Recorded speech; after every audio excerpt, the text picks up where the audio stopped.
Hey everyone, welcome to the Digital Adoption Show by Whatfix. And as you might already know, we are those folks who practice and preach a lot about digital adoption. And in this podcast, we bring to you the thought leaders who help organizations upskill their human resources, train them, and we discuss with them on how they have successfully helped ensure a seamless digital adoption and learning experience. I'm your host, Gokul Suresh from Whatfix, and it's my pleasure today to welcome our guest, Dr. Jerry Zandstra. Dr. Zandstra is the co-founder and chief strategy officer of Innoversity, a Michigan-based learning agency which works with companies worldwide on creating custom digital learning experience.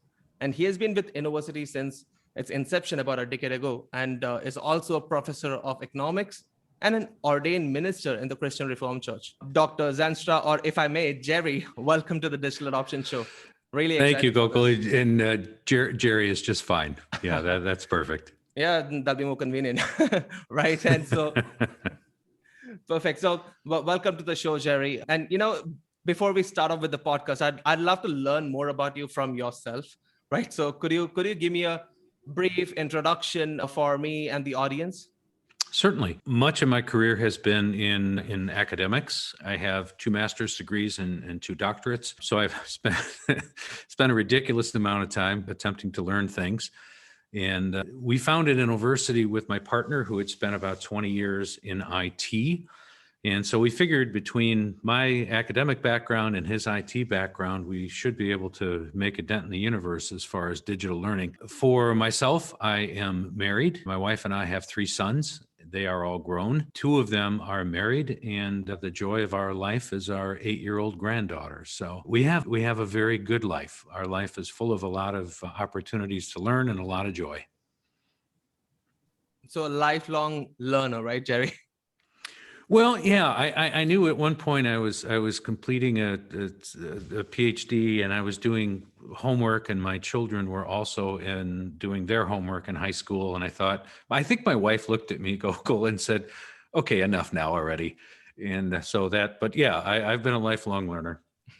Yep, absolutely. Happy for you, Jerry. So let's get into the Innoversity part, right? So what about Innoversity? How are you guys doing? Or what all do you guys do? Yeah. So our core mission is really, and you're going to hear me say this over and over and over again. Our core mission is to create a learning experience. It's for us and for the folks at Innoversity. We are about 50 strong now. It is all about a world-class learning experience. And to do that, we use exceptional creativity. Our artists are top flight. We use the very best of learning science. So we have some great people that are instructional designers and are people who build learning experiences. And then we use innovative technology. And so we work with some of the largest companies in the world. We work all around the world. We have worked in 20 different languages. We have built animations, videos, augmented reality, virtual reality, and instructionally designed learning experiences, in-person learning experiences. And we've just had the joy of thousands and thousands of projects in our history. And it's been fun to see my co-founder and I, Mark, sort of have this idea. And it's actually our anniversary, April 15th. Oh. Yeah, and that's tax day in the United States. I don't know why we picked that as our anniversary date, but we did. But yeah, and so to see from where we started in the technology and what we knew at the time to where the technology has grown today, and the team that we have, who are all far smarter than we are, it's so fun to watch what kind of learning experiences we're able to create. So we hope in the end that we can transform, empower, and inspire learners around the world. And thank goodness that we've had an opportunity to do just that. Mm-hmm. Yeah, and first of all, congrats on the 10 years. I mean, it's definitely an incredible journey. It is. Thank you. Yeah, so I'm really curious now. So let's say in the last 10 years, so much has changed in learning and development itself, right? So how did you guys pick up and get acclimated with the different changes which came in? It's interesting. The learning science itself has not changed that much. So the understanding of how a human being learns has not really changed that much. The tremendous changes have come obviously in technology. And so, you know, things that are available and possible today weren't even possible 10 years ago. And in addition to that, there were things that you might have been able to do 5 years ago, but it would cost you $500,000 to do that. Today, that technology, the learning technology has advanced in wonderful, wonderful ways. And we went sort of 10 years ago from, wow, I think we could teach this digitally, to, I think we can actually give a learner a better experience through digital learning. In other words, digital learning has caught up and in some ways exceeded even in-person training. Depends on the topic, of course, but the opportunities that we have now, and the things that we see coming down the pipe with things like artificial intelligence, and we've written a tremendous amount about game theory and how we build games and how artificial intelligence plays into that, and how that gives a learner a particular experience. Those are just phenomenal technological advances, and we take advantage of every one of them. And so in this learning experience, this module, let's say different parts, moving parts particularly, right? So how do you weave them together? Definitely for each organization, it'll keep changing, but ultimately, what's the thought process that goes into it, weaving them together into a experience that actually makes a lot more sense? Yeah. So where we begin, and we always begin in the same spot, we begin with looking at a needs analysis, and then we come to, what are your learning objectives? In other words, what will the learners be able to, and this is an expression we use all the time, what will the learners know or do or believe at the end of their learning experience? And so we talk about those as sort of the three buckets of learning objectives. And so it part of that is sorting it out. What do you want them to know? What do you want someone to be able to do? So skill-based. Or what do you want someone to believe? In other words, to embrace. So you're going to have a new mission, or you're going to go in a different direction. You need the people that are on your team to embrace that idea. And the way that they embrace that is through a learning experience. And so it all depends on what kind of learning objective you have. That will help determine the learning experience that you get. So if you think, Gokul, there's something you want to look up on YouTube. You're trying to fix the plumbing in your house, right? And I hope that's not the case for you, but let's say that you are, and you're trying to put a washer in, you're not sure which way it goes. It's wonderful to be able to look up a video, to be able to see someone else who's done it. They might be a master plumber.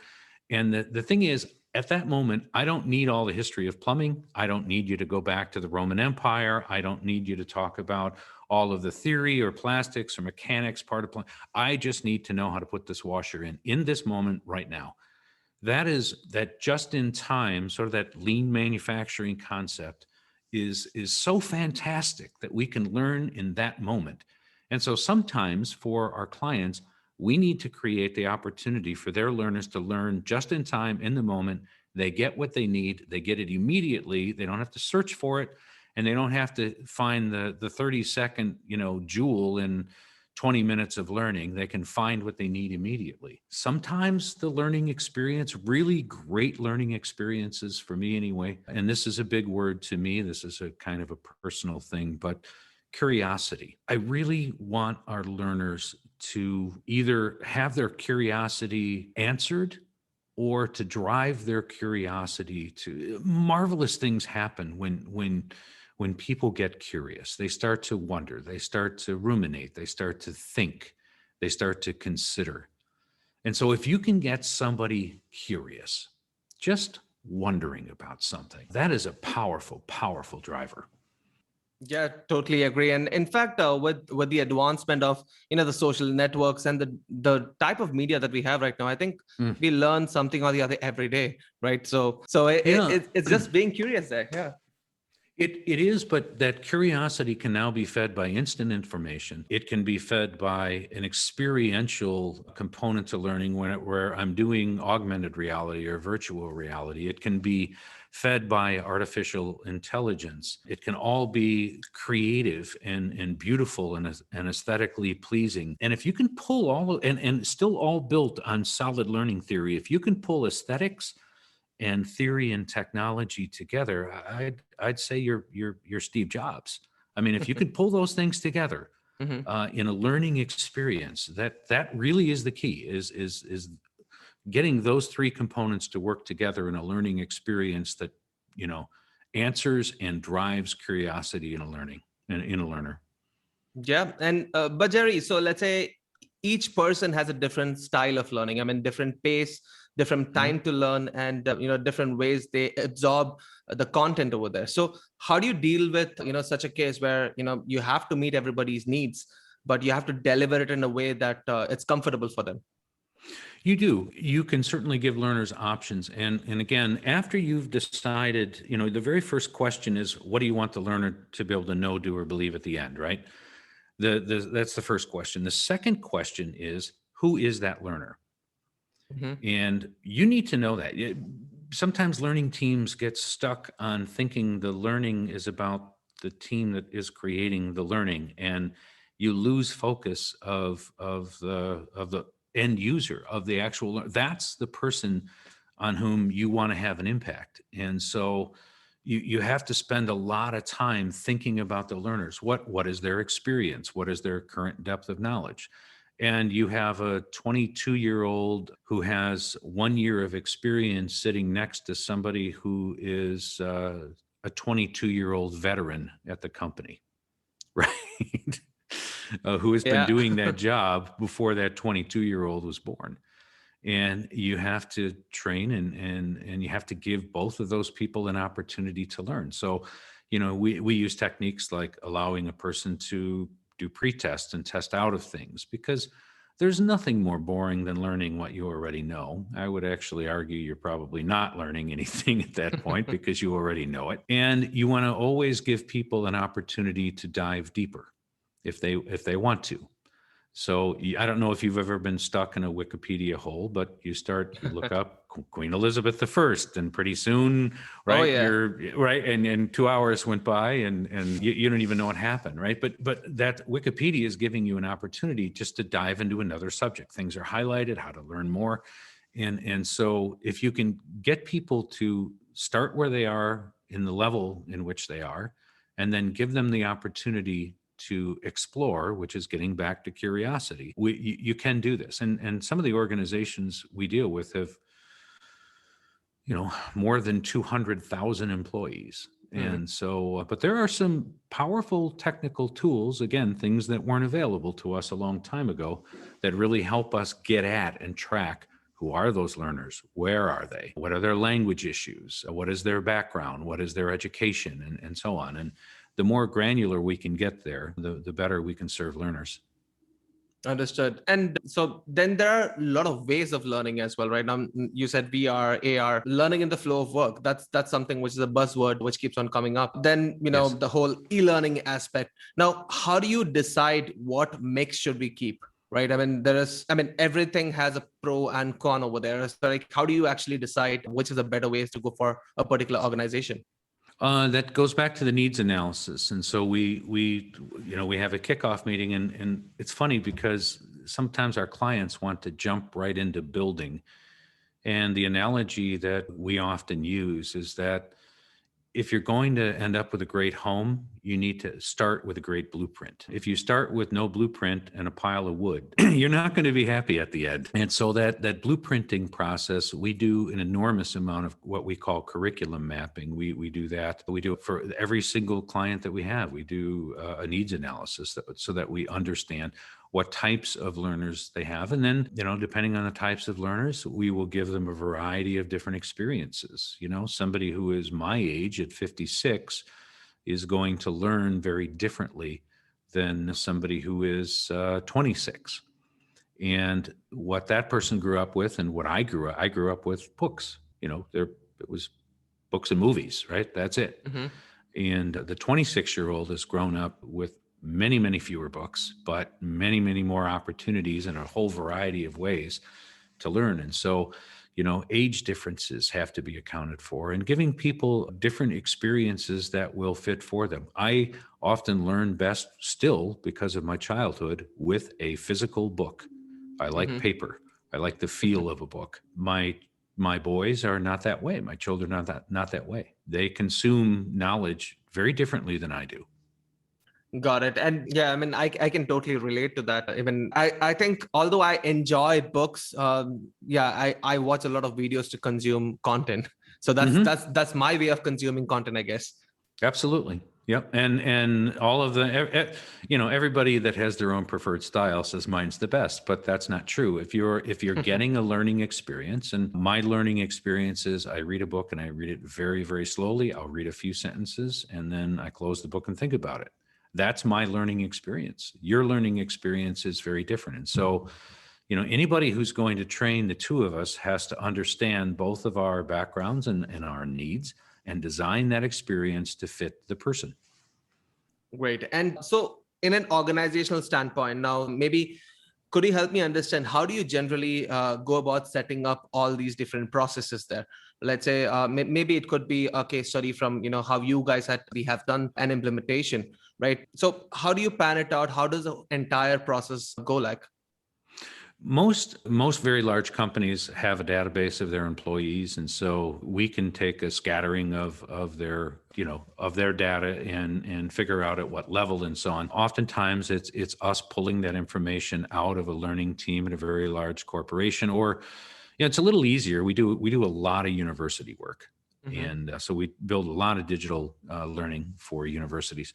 That's easier because the demographic is fairly fixed, right? These are young people that have graduated from high school. They Mm-hmm. are at a university. We know that they might be in their third year at university. We know that they might be nursing majors. Okay, so the field gets very narrow. It's very different when you want to create something. We've created an enormous leadership program that will go from literally the C-suite all the way down to emerging leaders. And so you have to vary the experience. And so you build different levels and you build different opportunities for them. And you build different pathways for them because they're going, a C-suite person is not going to want to take a leadership, maybe they should, but they're not going to want to take a leadership 101 course. They might need something far more advanced. And so knowing your learners and learning who they are, it takes work, but once you've done that, the payoff is enormous. Understood. And we address the case of software adoption generally. That's what WhatFix does, and we are always curious about how people tackle it. When it comes to larger organizations, there'll be a lot of enterprise applications that they use, and generally these are really complex. I mean, they are much needed, but they're really complex to use, right? So, and you did mention about learning at the moment of need. How do you emphasize on that when it comes to a software setup? Or the way you learn? Yeah. So for a software setup, we would very likely, again, once we've gone through the needs assessment and understood what the need is, we might recommend things like microlearning. Microlearning is wonderful. It's a bit of a buzzword, but I don't even like the word buzzword because that's kind of a buzzword. But the idea of small bite-sized pieces of information delivered just in time when you need them. If you put me through a 2-hour course on a new piece of software, that's probably not my ideal learning experience, Absolutely. right? Yeah. But if you hand me the software and you allow me to play with it, and I've got prompts that will help me take the next step, or I have a question, or I can search for something. In other words, you're feeding me, and you can, in the 2-hour session, you're going to push information toward me. In the time of me just messing around with it and learning it on my own, I'm going to pull out the information that I need.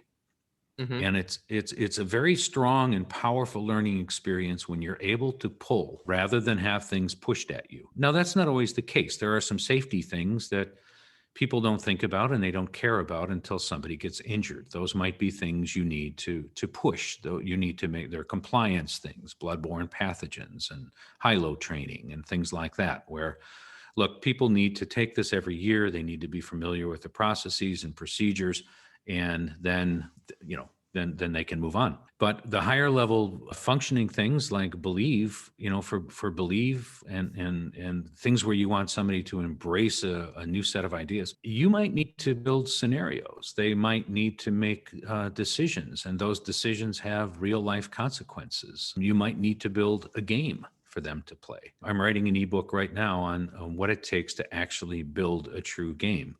And the scenario that I'm using is this company is trying to create financial literacy among everybody at the company. And so in the fictitious story that I'm writing, they've tried they brought everybody together, and that really hasn't stuck. And so we're going to build them a game. And it's like a very complex version of Monopoly. You make decisions today, and they have implications for later on profitability and on market share and on research and development and so on. We're in the middle of building an actual game right now, very similar to what I'm describing for a company out of Europe, because they want their people to understand day-to-day decisions and how they connect to the overall financial goals of the company. So that's how we do that. We build, we build the learning experiences custom to the sought after objective and outcome. So do you think that traditional learning methodologies, right? I mean, like say the instructor-led learning, or, the ones from documentation. Now, definitely there's so many things that has come after that, and the capacity or the appetite for learners also has changed over time. So do they really, there are so many companies who still follow these traditional methodologies, right? So what do you think about that kind of scenario? If that fits what you're trying to do, right? If that fits your learning objective.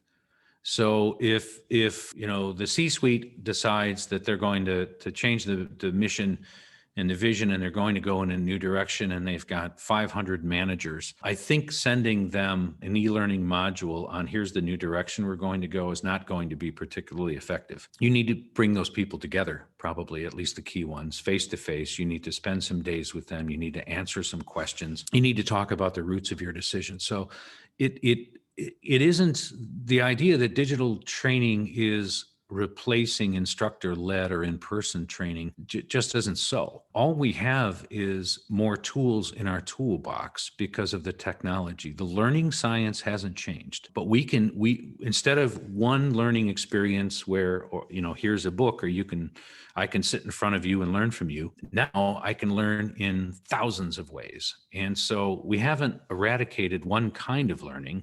We've supplemented it with all sorts of other learning. That's where you get back to the learning objectives. What do you want these people to know or be able to do or believe and embrace at the end? And then you decide the delivery mechanism. Yeah, for a creator, it becomes ultimately how creative can it be to capture the attention of the learner, right? Mm-hmm. Exactly. Yeah. What can give the absolute best learning experience? That's, for students, that's what drives achievement. For the companies that we work with, that's what drives to their metrics and to their goals. That's where you can demonstrate ROI. And so, that's what moves the ball. And that experience is what we're after. And it's what we have dedicated our lives to build. Yeah, I'm glad that you brought up the ROI piece, right? And, for learning and development, folks particularly, it's a big dilemma, right? And I did see that you have delivered some sessions, written some articles on, how ROI and how we can actually derive from the learning experience, right? So what are your thoughts on that? Are there any particular key metrics that L&D professionals need to monitor, or, is there a good framework that they should be following for measuring this? It's a bit of a difficult framework because most people that are in learning and development have not had strong backgrounds in finance, right? And so that's a bit of a challenge sometimes for the learning team. And the learning teams that we work with, because they're highly educated in learning theory and they're often very creative, they want to build. They just want to build. And after they've built, engineers do this too, right? I don't know whether this product will sell. I haven't thought about the market. It's just cool.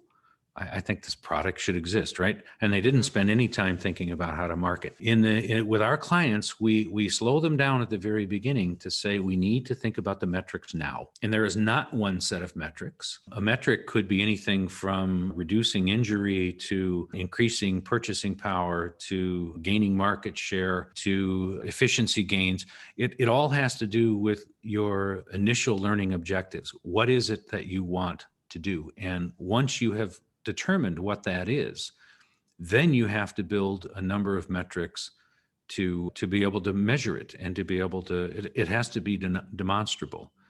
And so that's one of our biggest challenges sometimes, because learning teams want to build. They want to build that experience. And we say to them, how will we know whether or not that learning experience has been successful?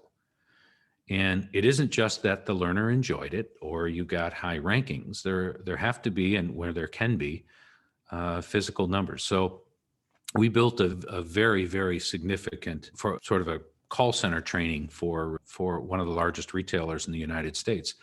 And they, as a retailer, they do 70% of their business in Q4 of the year. And they used to bring together thousands and thousands of call center people that they would only have for a few months. And so they wanted to create this and do it virtually, digitally instead. And so we built that for them. But the fun thing there is they had gathered years worth of metrics on length of call and, profitability in a phone call and sales in a phone call and complaints and positive statements and so on. They had some wonderful metrics. And so we built this experience. We saved them over $500,000 a year in training expenses. And the metrics either matched or were improved for those who went through the new training that we built. And I have to tell you that's something we're very, very proud of. It's not always that easy to do, but you really need to wrestle the ROI metrics to the ground. And I would also say you need to involve the finance people, because they're the ones that are going to be reviewing them. And so get their buy-in early and make sure they understand when they spend $1 million on a learning project that they're going to see payback for that, as they should. Yeah, absolutely. I mean, in many cases, people just jump the gun, implement the entire process, and then think about the entire ROI aspect, right? So, how do you deal with such a situation? Because this is a very common scenario as well. It is. That happens with our clients right at the start. So when we have a kickoff meeting, and honestly, if they kind of blow past the ROI question and the metrics, we'll keep bringing it up, because it's our job to be learning experts for them. And we won't let that go. We'll continue to bring that up, and we'll have hard conversations, because at the end of the day, we want to serve you well.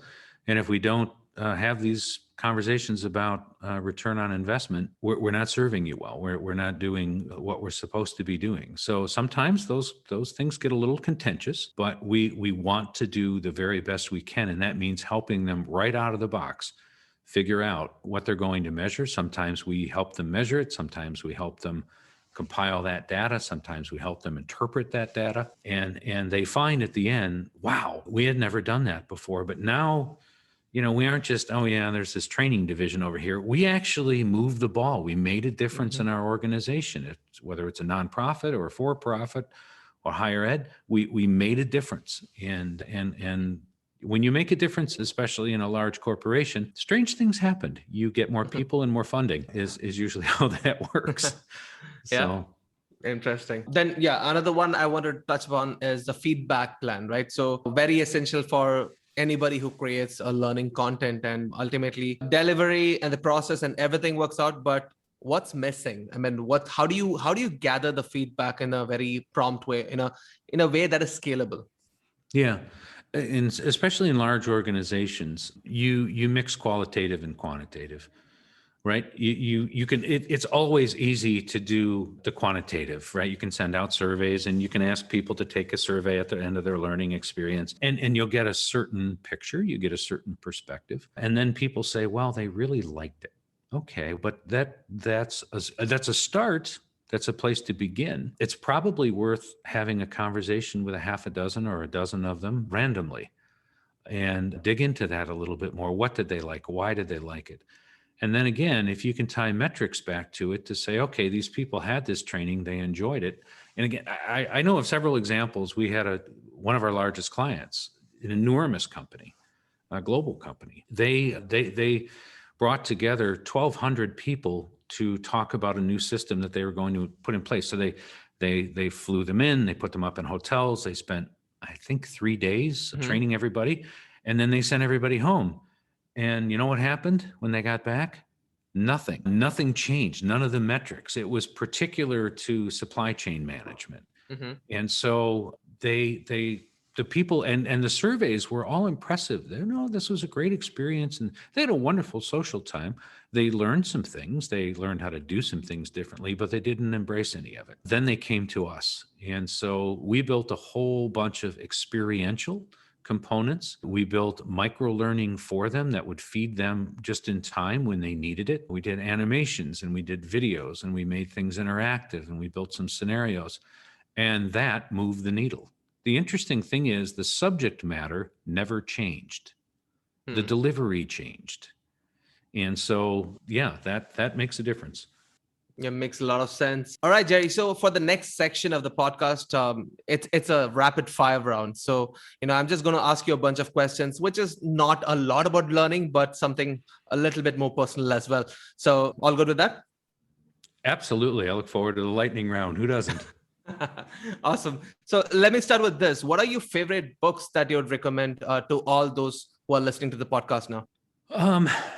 So my favorite book of all time is a book about Theodore Roosevelt, and it's called Mornings on Horseback. And it's not about his environmental work. It's not about the Panama Canal. It is only about his childhood and all of the incredible learning experiences that Teddy Roosevelt has in his childhood. His parents gave him room to learn and explore, and he was always walking around with a fish in his pocket or a frog or some animal or a snake or whatever, and he did this experiential learning, and it created in him an insatiable curiosity to learn things. The man wrote dozens and dozens of books in his life in addition to being president, and it was said that he, while he was president, read something like one book a day and ran the United States of America. That kind of curiosity is fascinating. So it's not on 3 steps toward better e-learning. It really is getting at the aspect of humanity and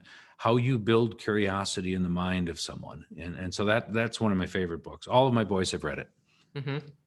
Awesome. I mean, that's really inspiring. I mean, 1 book a day. I mean, I can't even imagine that. No.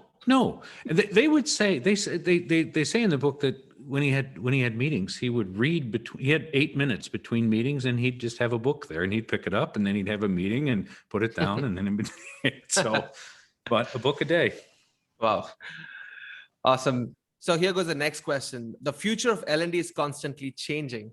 So what are the new technological additives to L&D that you're really rooting for? Something that you really love? Certainly the reality technologies, augmented reality, virtual reality, mixed reality, true games, and the growing presence of artificial intelligence. Those things are, if we have this conversation 10 years from now, we're going to talk about how 10 years ago it was very, very difficult to do these things. And people like us and a few others are on the cutting edge of these things, but they were not common. I think in 10 years, we'll talk about, well, probably some other really cool thing that we haven't thought of yet, but those things will be so common. We'll be so used to wearables, and we'll be so used to augmented reality and virtual reality, and artificial intelligence will feed us what we need when we need it. And I can't wait for it. Yeah, I mean, it should be coming pretty soon, I guess. Yeah, it's here. It's just not widely implemented yet. Yep, absolutely. All right. So the next question. So as a thought leader in the space, I'm sure there are many you look up to as well, right? So who are these people? I mean, who are these thought leaders that you look up to? I've gotten to know Simon Sinek a bit. Start with why, and I'm sure you're familiar with his work. Yep. It always amazes me that Simon hardly ever comes up with anything new, because there are very few things that are new under the sun. But Simon, through often the power of thought and observation, puts things in new categories, puts them together in ways that are powerful. And so looking to him, I have a very good friend, Bob Chapman, who's the CEO of a company called Barry Waitmiller, which is a $3 billion company. And Bob is a fascinating person to me because he sort of rediscovered the humanity behind business. And that's become his mission in life, to talk about human dignity in the midst of the business world. And so I very much look up to him. He has a book called Everybody Matters. And that's a powerful book and a powerful concept to me. Perfect. And I'll come to the last question now. So this is something that we ask everybody in the podcast. What is the one word or phrase that comes to your mind when I say digital transformation and adoption? The phrase would be learning experience, because that is the part that does not change. We change how we deliver learning experiences. We have theory behind it. We have the creative element of building a learning experience. But no matter what the technology is, to me, that one of the bedrock principles is, what kind of experience are you attempting to give the learner? So for me, that phrase will not change no matter how cool the technology gets. It will still be about the learner experience. Yeah, that's just perfect. So thanks, Jerry. I think this has been an amazing conversation. I've learned a lot myself, and I'm pretty sure the audience would enjoy and have a lot of questions as well. So how can they reach out to you? How can they come to you and understand more from you?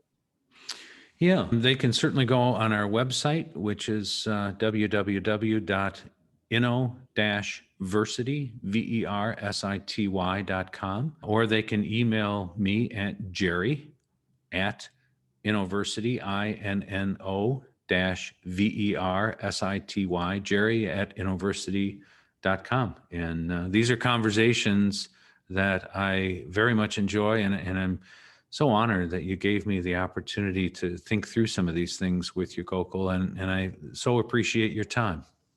Yeah, man, I really love this. And yeah, it's been great hosting you, Jerry. Thanks a lot. It's been a pleasure having you here. Thank you, and have a wonderful day. Yeah. So thanks to everyone listening to this podcast, and stay tuned to the next episode of Digital Adoption Show for some really great content and another incredible speaker.